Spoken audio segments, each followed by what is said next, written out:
Hello, everybody. Happy Friday.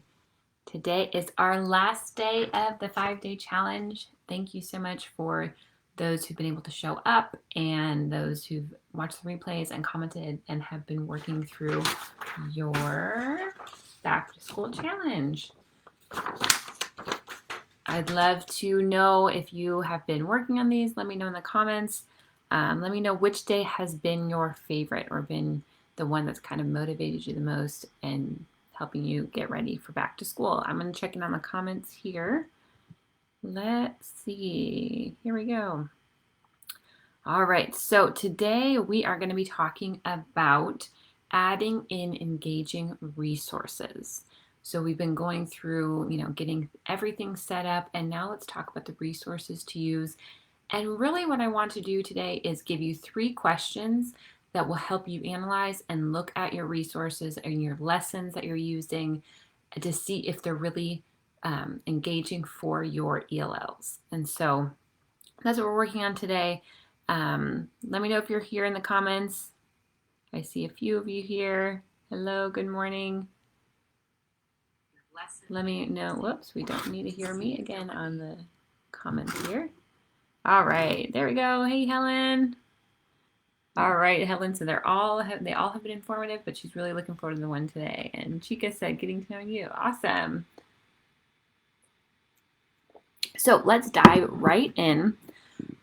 What I want, like I said, is we're going to be looking at your resources. Some of you have curriculum for your ELLs. Some of you do not. Some of you are creating your own. Some of you have purchased some of my curriculum. So this is kind of a topic. There's a lot of different things that you could be using with your ELLs. So I'm going to share 3 questions with you to help you make sure that your materials are engaging and rigorous for your ELLs. So the first question to ask yourself when you're choosing curriculum, when you're creating the lesson plans, is this: are there visuals in the resources? And if not, where should I add some? I'll repeat that again, and I can put these in the chat or you can watch the replay. But the first question is, are there visuals in the resources? If not, where should I add some in? Even with our advanced ELLs, we want to provide that visual support. It is crucial. It is vital to having your ELLs understand and unlock the language in the content that they're learning. So look and see, are there visuals? If not, where should you add some in? There are amazing websites like Pixabay, other stock photo websites that you can get free stock photos that are really vivid, very engaging. That instantly helps your students engage with the material when they can start with a picture. So don't underestimate the power of pictures and adding in those pictures where you need them. In today's challenge, you can see the first one is a blog post on 5 ways to use a picture. So finding those pictures, finding in those areas of your lessons that need that picture support, and then go and check out that blog post and find how you can use one picture in 5 different ways. Pictures are very powerful. We actually, the other day, found at Goodwill, I love Goodwill, we found the game Apples to Apples with pictures. And so I've been playing that with my 4-year-old and my 6-year-old. And doing activities like that, adding in those quick ways that you can really boost the engagement is a powerful way. So if you can get your hands on Apples to Apples, the picture version, it is awesome for ELLs because you still have the card in the middle. That is amazing for working on vocabulary. We were talking about picturesque the other day with my 4-year-old and 6-year-old, and then they're looking through all their pictures. And so anytime you can use pictures is so helpful.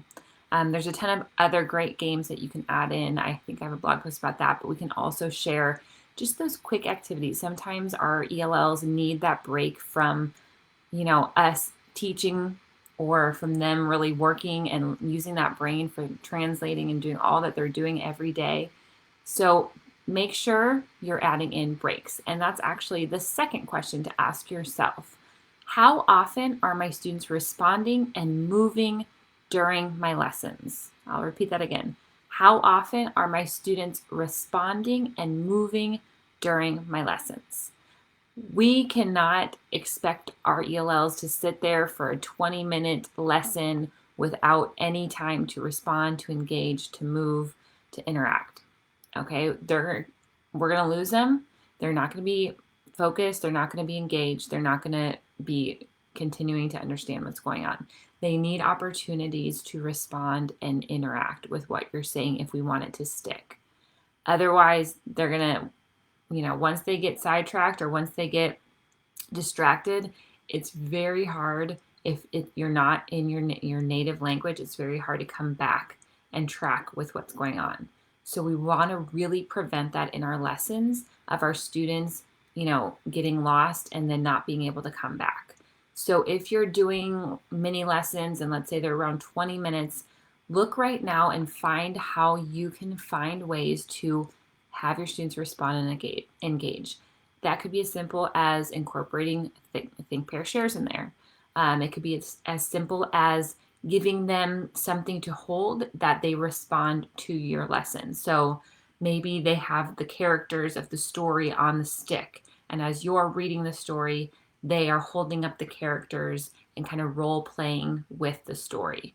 Okay, that's going to bring engagement to your lesson, and it's not them sitting there without any engagement on their part. They could sit there and they can just, get distracted and have no accountability to their participation in a lesson. So the more ways you can find for them to be engaged and active participants and active listeners in your lessons, the better.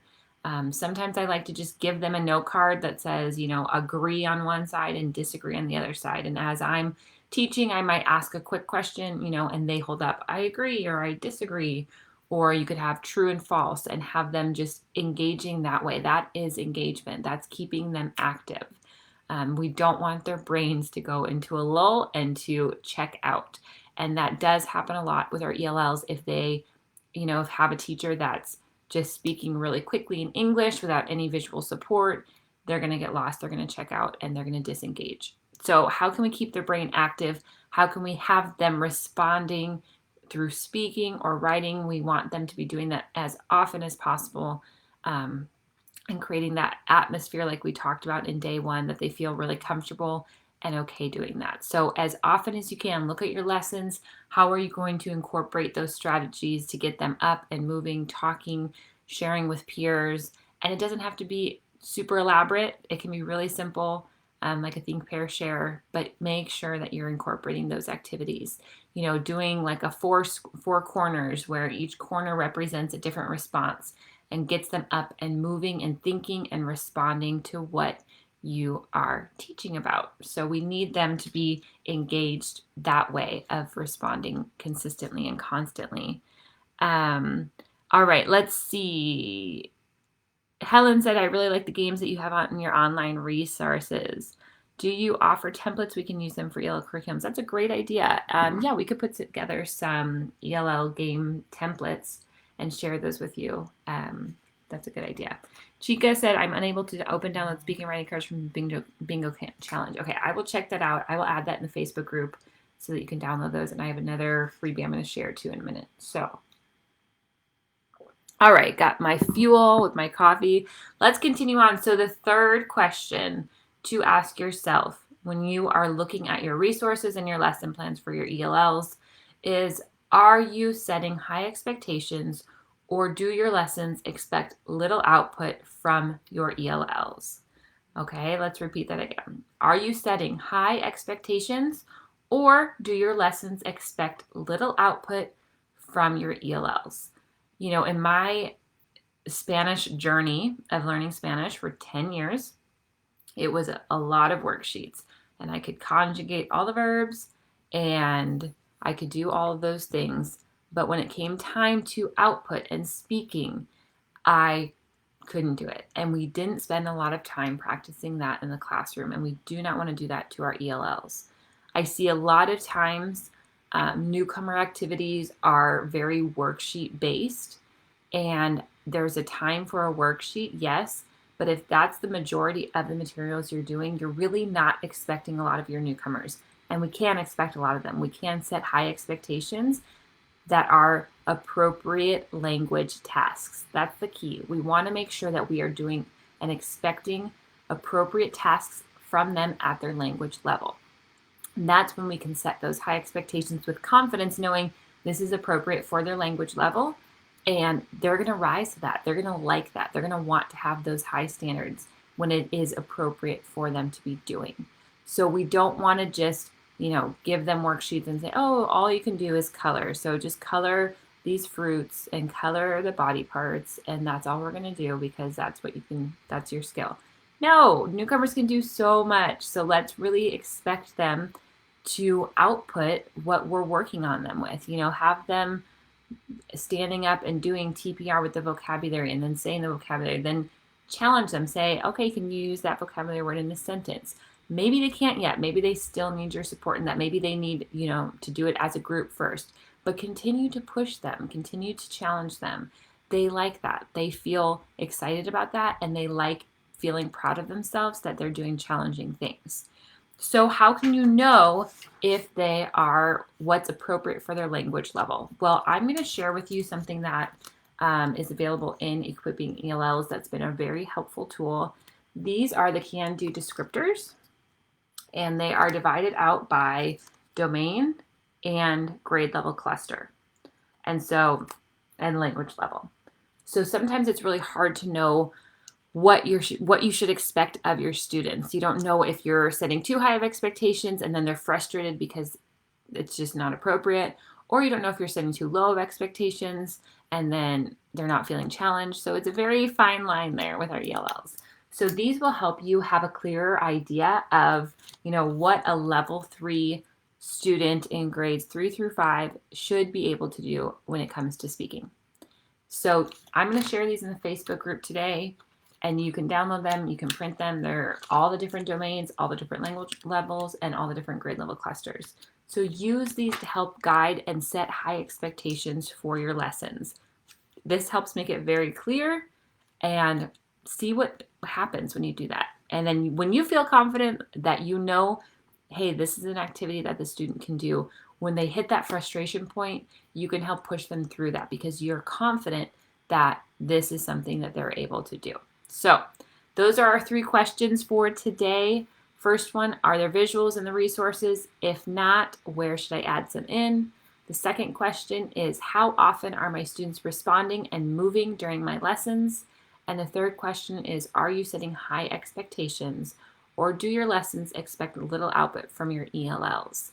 Those are the questions to ask yourself when you're looking at your lesson plans and resources that you're using for your ELLs. Even if your school has a curriculum, analyze it with these questions. Analyze it and see which ways you can add in more engagement during your lessons.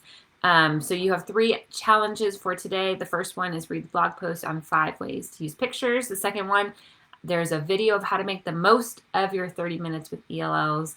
And then the last one is download your free set of August speaking and writing. If those did not work, I am adding those here in the Facebook group. So you can check those out and you can download them. And then I will also add in these can-do descriptors for you to be able to use. So thank you guys so much for joining me this week. Helen and Chica, you guys have been the faithful ones here each day. Thank you. You guys can watch the replay. Keep adding and letting me know, commenting that you are working on these challenges, and we will choose our winner on Sunday who will win a year subscription to Equipping ELLs. If you are looking for resources that are created specifically for the needs of ELLs, I have a 10 in my Teachers Pay Teachers store. And if you are interested in having all of those, you can come join us in Equipping ELLs. Doors open August 15th. So you can come join us then. The doors are only open for 10 days, so be on the lookout for that. But that's resources, training, and community all in one. The other thing is next Sunday, I want to go deeper on the lesson planning and really streamlining that process. So I'm going to be doing a webinar called How to Cut Your Planning Time in Half, but still provide quality and engaging lessons for your ELLs. So we're going to really talk about ways that we are wasting time, precious time. We're, overworking ourselves trying to plan so many lessons for so many different language levels.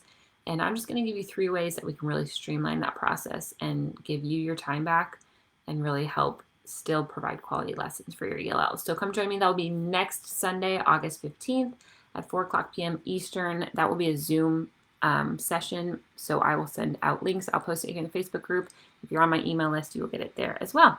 So Chica said this has been great. Thank you. Yes, of course, Helen, this has been so helpful. Have a great weekend. Thank you guys for showing up and coming. I hope you feel excited and motivated to get back into school. Keep letting me know in the comments what you're working on and how I can help. And I'll see you. Hopefully you'll join me for the webinar next Sunday, August 15th. So, all right, have a wonderful Friday, everybody. And I will see you all soon. Bye for now.